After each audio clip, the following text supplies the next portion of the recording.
Hi everyone, it's Suad from Suad and welcome to our channel. I kind of like the sound of that. I'm getting used to it actually. And before I get started, thank you all for subscribing. I really appreciate it. We are having so much fun with this, so bear with me. But right now, I am in need of addressing a lot of things in the garden because it has been raining a lot and very heavy for a few days in the last week. And so my plants are starting to suffer, especially the tomato plants. So I need to address a lot of things. I'm not sure if any of you have seen my garden tour video that I recently captured, but I stated in that video that I am spending the rest of the season not pruning my plants. Now, to further explain on that, as far as my tomato plants, I was noticing when I was trimming off my plants, not only was I losing foliage and my plants were just like sticks with a few branches and a few fruit, but I noticed the disease would spread faster. And my theory with this is that when you're cutting a branch off your plants, bear with me, this is what I've noticed, that not only is it opening up a wound to the plant where more bacteria can get in, but also I think it puts my plants into shock. They kind of like go into a dormant stage where they kind of have to recoup from the wound before they start taking off again. And it doesn't seem to slow down the disease in any way at all. I just keep having to prune off more and more leaves. So by the time it's all said and done, I don't have a lot of leaves that could help to photosynthesize to allow more fruit and blossoms to form. So my theory is I have stopped pruning all my tomato plants, and I'm not doing suckers, I'm not doing disease, nothing. What I've noticed though is the diseased leaves that I did have come to a halt. They're not spreading throughout the rest of the plants. The rest of the leaves that were healthy are really photosynthesizing and producing more and more lush, heavy leaves. Now that being said, particularly my cherry yellow pear tomatoes have really gotten really bushy. Still, they're not being overtaken by disease. There's a little disease forming here and there, but the progression of the disease is a lot slower than in times past. So I'm thinking that my theory about not shocking the plants, not leaving open wounds for the plants to take on more disease has really taken effect. So that being said, I still need to treat my tomato plants. With all the rain that's happened the last few days, the heavy rain, they're just not looking happy. They're not really diseased, but they just don't have that lush look that you would think they would have after the rain. And I'm thinking they're a little bit stressed, especially with all the water that's been going in. And I've actually found a few Roma tomatoes that have split because I think it was just too much water too quickly. So yeah, I do have some split tomatoes on there, but they look stressed. So I'm doing 3 things in the garden tomorrow, and I'm preparing it all tonight. And then tomorrow when I go into the garden, I'll take you with me to show you what I'm doing. Now the first thing I'm going to prepare is aspirin foliar. This I've started doing a couple times this season. It's been a while since I've done it. I've heard different recommendations on the internet saying you should do it maybe once every week, once every 2 weeks, once a month. Do it as you feel your plants need it. Well, it's probably been about a month, probably 3.5 weeks a month since I last did my foliar spray, and I'm feeling my plants need it because they're not looking very happy. So what I have here are 4 aspirin tablets. Now what you want to use is just regular plain old aspirin, 320 milligrams. Yeah, 320 milligrams, and it has to be uncoated. And the reason why you don't want to use coated aspirin is because 1, the chemicals they use to coat it, you don't want that on your plants or your soil. And also 2, it just makes it harder for the aspirin to dissolve fully so you can spray it on the plants. So uncoated 325 milligram aspirin. And what I do is you want to get it really crunched up as fine as possible. So I'm using my mortar and pestle, or pestle, tomato, and I'm going to get it ground as fine as possible. And most proportions that I've seen on the internet say to use 1 tablet or 2 tablets per gallon. I tend to go a little heavier. That's what I did the last couple times, and my plants didn't have any adverse reactions to them, so I want to give just a little bit more. So I use 2 tablets per gallon. Now, another thing about this aspirin spray, I've heard different things saying that it only works best with tomatoes. It doesn't affect or work with any other plants. Now, my experience the last few times that I've used this is I have noticed that they do work pretty well on cucumbers and zucchini plants. And I've also, technically I've sprayed on every plant I have in my garden. Zucchinis, my herbs, my eggplants, my peppers, everything. And I did notice results on my pepper, eggplant, zucchini, tomato, and cucumber plants. Now as far as my herbs, I didn't notice much difference. It didn't hurt it. So what I'm going to do tomorrow is put these in my sprayer. I'm actually going to add some water just so it starts to dissolve. Let me grab a spoon.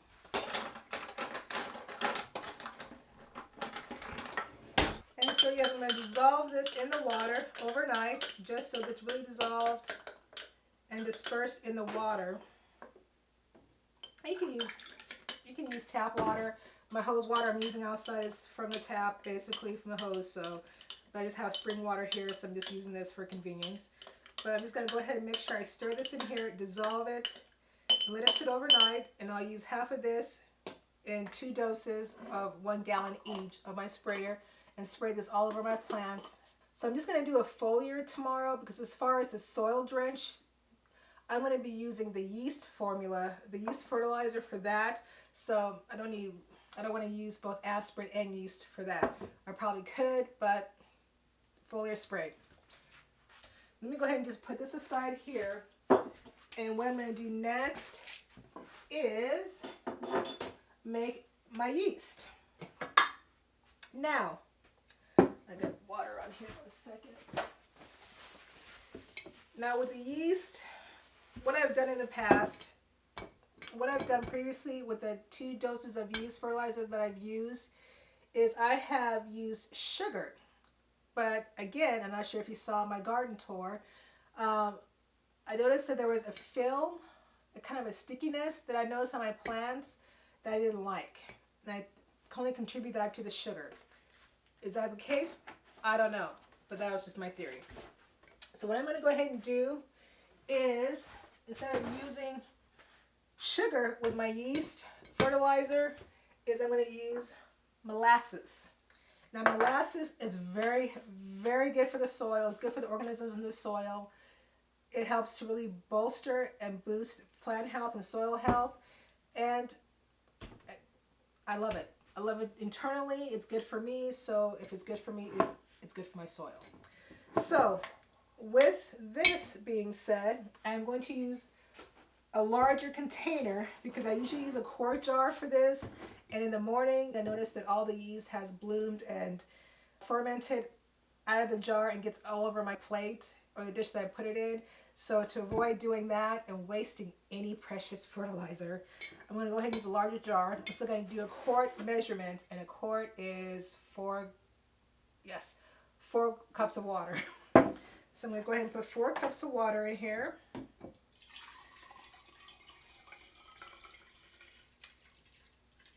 And this is a little bit colder than room temperature, so bear with me. I'm going to go ahead and just warm this up quickly in the microwave so it gets to about 100 to 105 degrees. Okay, let's take a look, see what we have here. We're looking at 96.5, 97 degrees. Ideally, I like to get a little bit warmer, but it'll be fermenting all overnight.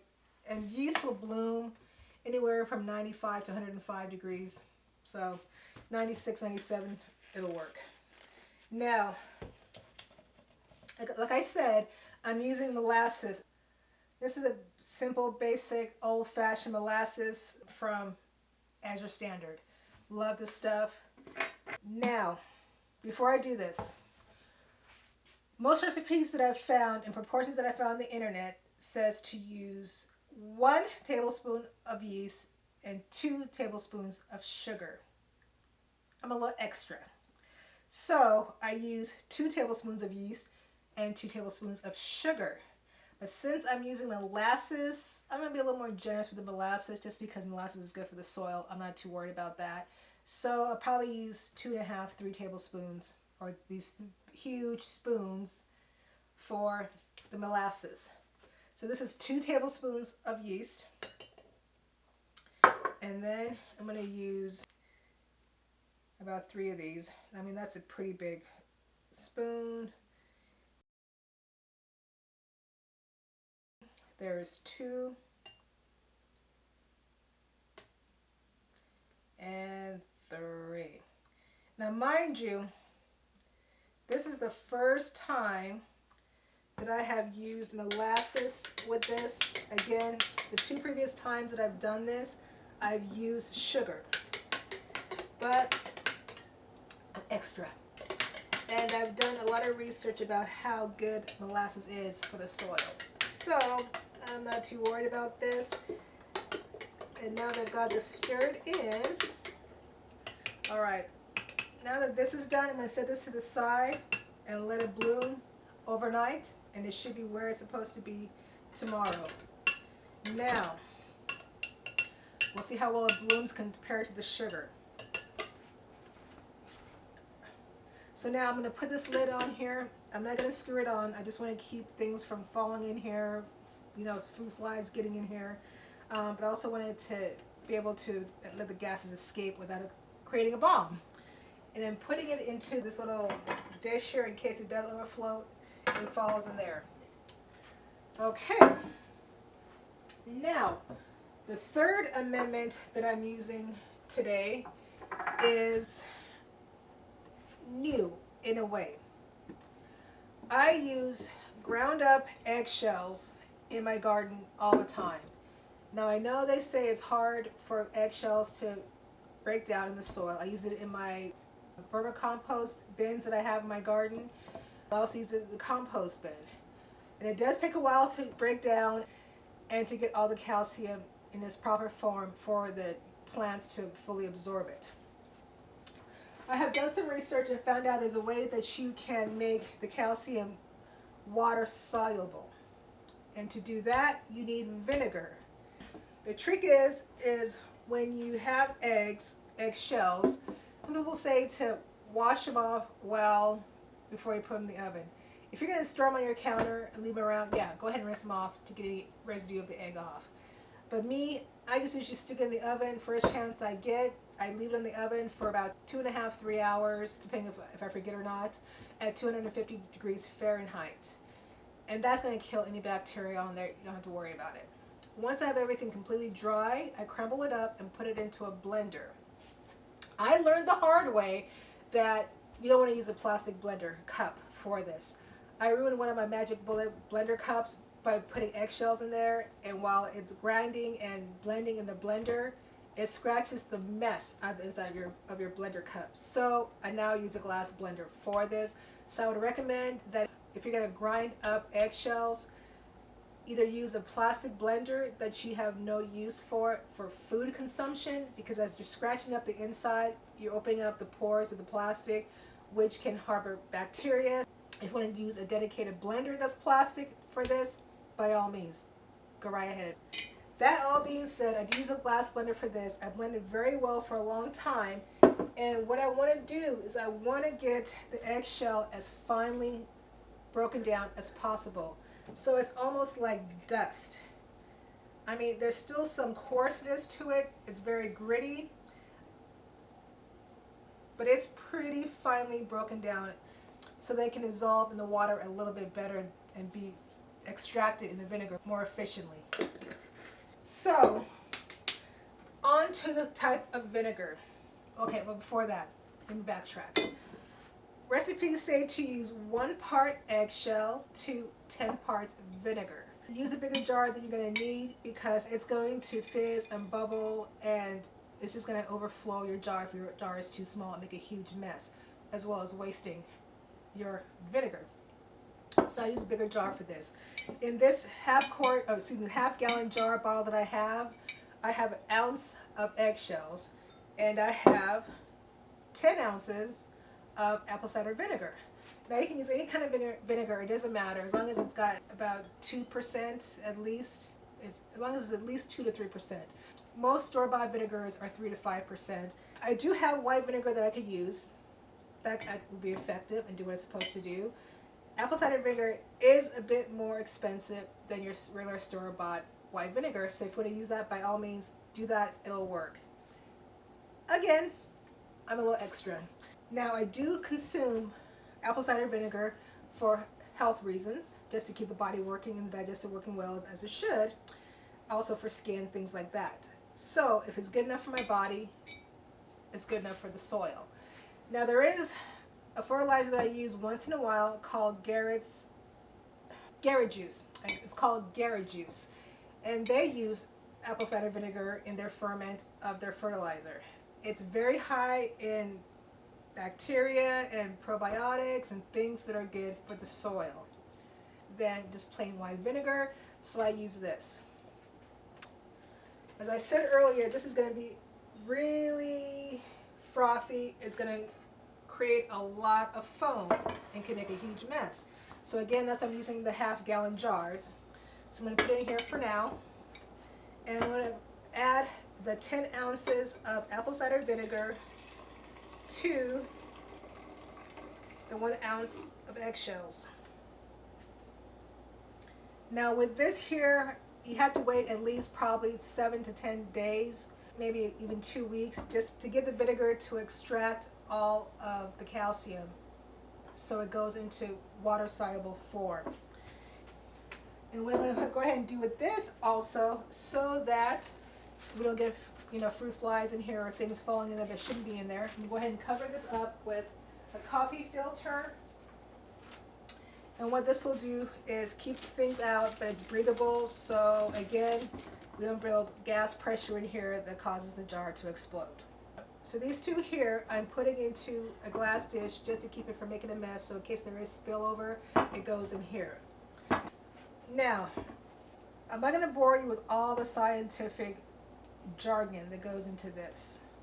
Let me just say that the acid in the vinegar is going to draw out and pull out all the calcium, and it's going to turn it from calcium carbonate to a calcium acetate, which is more soluble and more absorbed by the plants. And in case you don't know, calcium is extremely important for the plants. Now, we've heard about blossom end rots in tomatoes and stuff, and that can sometimes be just from inconsistent watering, or not enough calcium in the soil, or there is calcium in the soil but your plants aren't able to fully absorb them. So this makes it easy for the plants, like when you use any other kind of liquid fertilizer.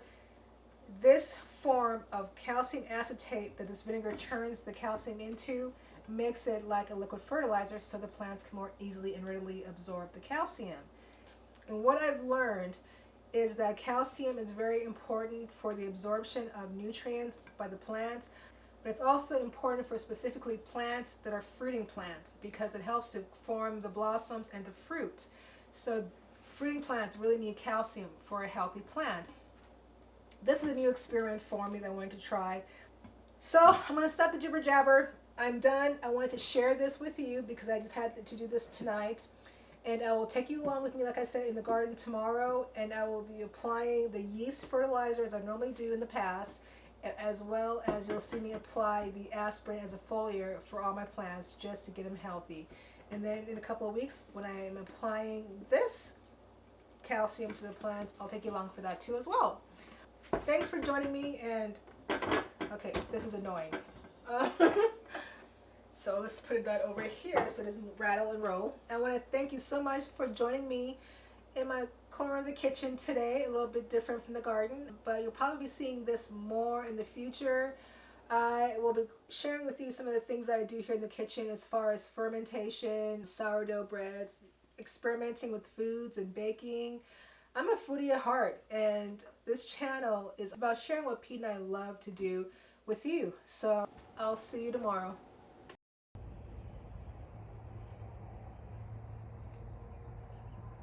Good morning. It's the next day, and it's a little bit later than I wanted to get started today, but I am trying not to get here too early in the morning just because with all the rain that we've had, it's just been teeming with mosquitoes everywhere. And I have seen some dragonflies, which are supposed to eat mosquitoes, but they're not keeping up with the mosquito population. But anyway, I'm out here this morning. It was kind of weird because we had some drizzle, some very light rain this morning, and there wasn't any rain in the forecast. So I checked my app, and it looks like we're going to have rain for the next couple of days. So today I am not going to be doing the aspirin foliar today. I want to be able to have it on the leaves long enough for the leaves to assimilate it. So all I'm going to do today actually is just fertilize with the yeast and molasses solution, and it did bloom a little bit, quite a bit yesterday, but it didn't get as fizzy and erupt like it does with the sugar. But I'm still hopeful. It still has yeast in here. It still has the molasses. So I may not do the molasses again. I'm going to do further research on that about using molasses to bloom yeast. So I'm going to go ahead and get this mixed up and do a quick fertilization because it looks like we may still have a little bit of rain coming in, I'm not sure. And I don't want to get eaten up by mosquitoes, so let me get started really quick.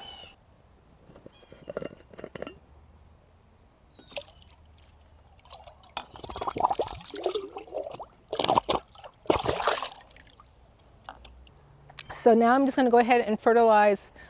I'm going to do as much as I can with all the containers because normally I would need about 2 or 3 of these buckets to do the entire garden. But I think I'm going to concentrate on some tomatoes and what's in the containers for now.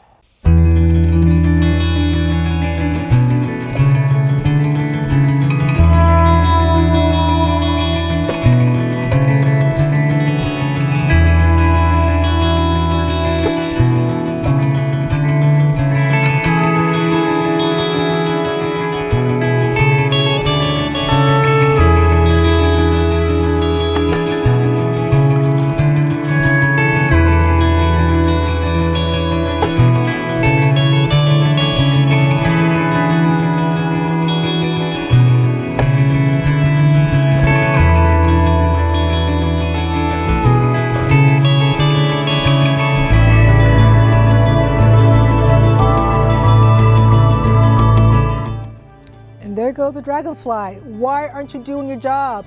See all those mosquitoes flying here? But you are a pretty one.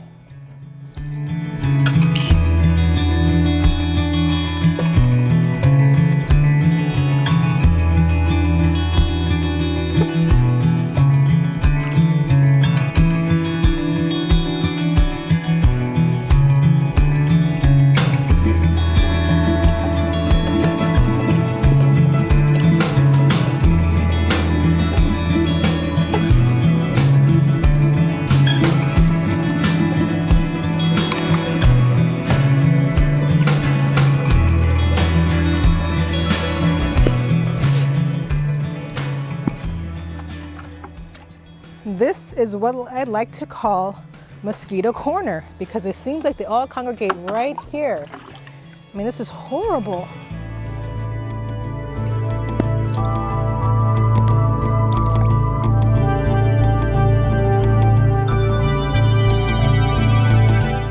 And I've got a lot of male blossoms that have come up on this yellow zucchini, but I am not getting any female flowers on here. Well, there's actually a yellow one coming up that hasn't bloomed yet.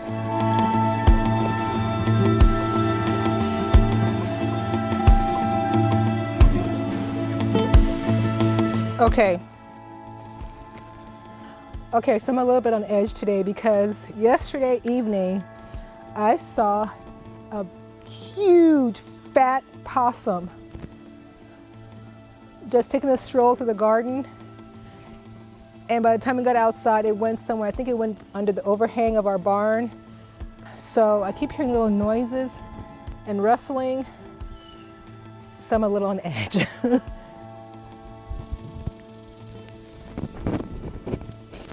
but that has to be dealt with now. I don't know what it is about our garden. Maybe it's just a wonderful, peaceful place that God has given us, but all kinds of critters love to come into our yard.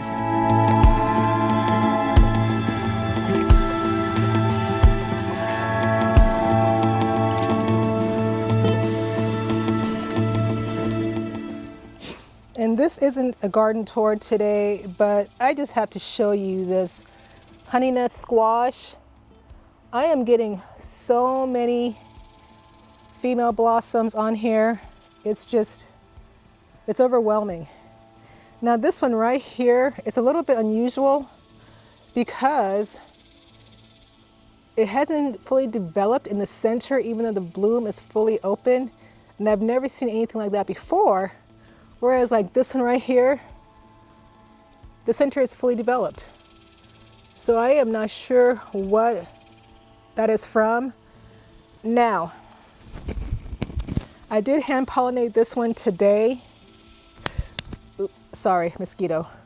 I did hand pollinate this one today, but I'm not sure if it's gonna take because the stamen, I think it's called the stamen, isn't fully developed. So we'll see. And I have to remember to come out for this one right here, because while I was doing the yeast fertilizer, I noticed we have our first zucchini of the season.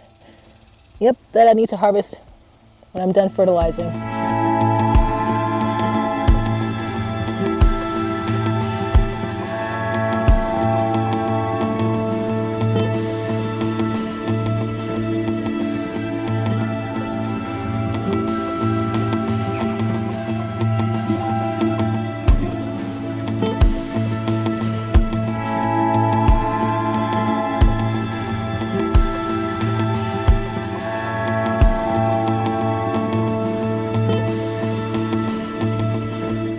So I'm gonna have to show you this just because I'm excited and I don't want to forget to show you this.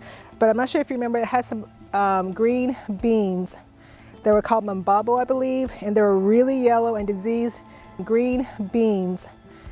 Didn't think they were gonna make it.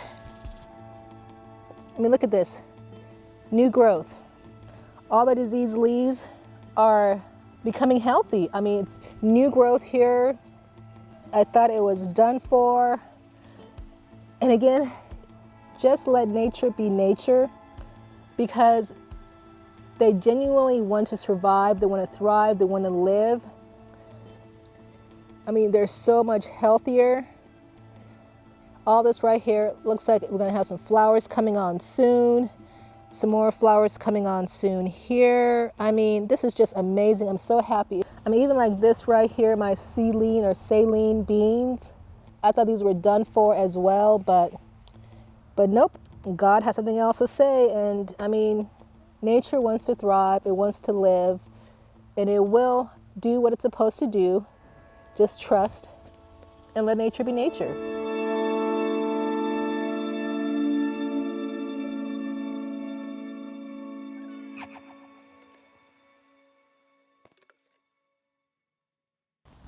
Okay, this is very, very odd. Okay, this is sweet corn. This is my second attempt of growing sweet corn in this garden. The first batch was, I showed you before, in the storm shelter bed that was taken down by the squash. But this planting of corn is not higher than my knees. And this should be at this point at least chest high, and it's already starting to develop tassels at this small size, and I'm confused. Now mind you, I'm thinking this might be a different sweet corn variety that I've grown before, but even if that's the case, the size still does not equate to the size of the ears I'm supposed to get on this corn. So I'm not sure what's going on with my corn this year, but I may not have decent corn this season. And I am not happy about it. And look at this, cucamelon. And I have another one over here. This is my first time growing cucamelon, so I'm very excited to see how it's going to taste. They say it's very prolific, so I'm hoping to get a lot of cucamelons that I can eat raw and also do some pickling. So we'll see. So I am done now doing the fertilization with the yeast and molasses. I'm gonna go around in the house and grab a bowl and my shears, and I'm gonna harvest some stuff, and I'll show you what I harvested. So here is this morning's harvest. Not too shabby. My cucumber. The first cucumber of the season. This is when they're very tender and sweet. So yeah, this is a pretty good size. Okay, these mosquitoes. Okay, let me get back in the house before I get totally eaten alive. I'm gonna have to use DEET. I hate using DEET, but I'm gonna have to. So anyways, thank you for joining me today. Like I said, we're supposed to get rain for the next couple of days. So once I know we have a few days of clear weather without any rain, I'm gonna go ahead and do the aspirin foliar on all the plants. So when I do that, I will take you along for that as well. And maybe by then, who knows, maybe we'll have some more to harvest. I will see you next week. And I'm trying, just so you guys know, I'm trying to upload every Thursday, Friday. It's a little bit hard for me right now. This is my busy time of season for the photography, doing engagements and weddings and stuff. So I'm a little strapped for time, but I'm gonna try to start doing consistently every Thursday or Friday. It may not be exactly those days. No, you know what? No, I am going to speak in an affirming tone. I will upload either Thursday or Friday next week. So yeah, so until then, thank you so much again for all your new subscribers, and I will see you all again soon next Thursday. Have a blessed day. Bye-bye.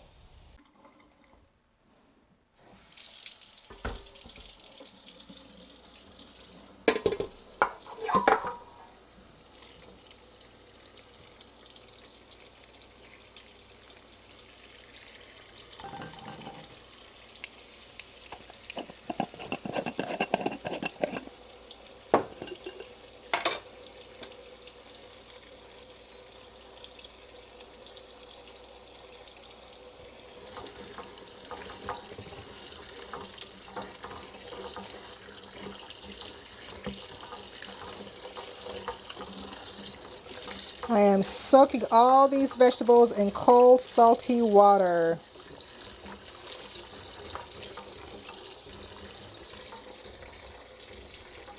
I also like to add a little bit of thieves oil, just a couple of drops. Oops, that was more than a couple. But that also helps to ensure that I kill any buggies in here. Even though Pete likes to call it protein. I'm not about that kind of protein.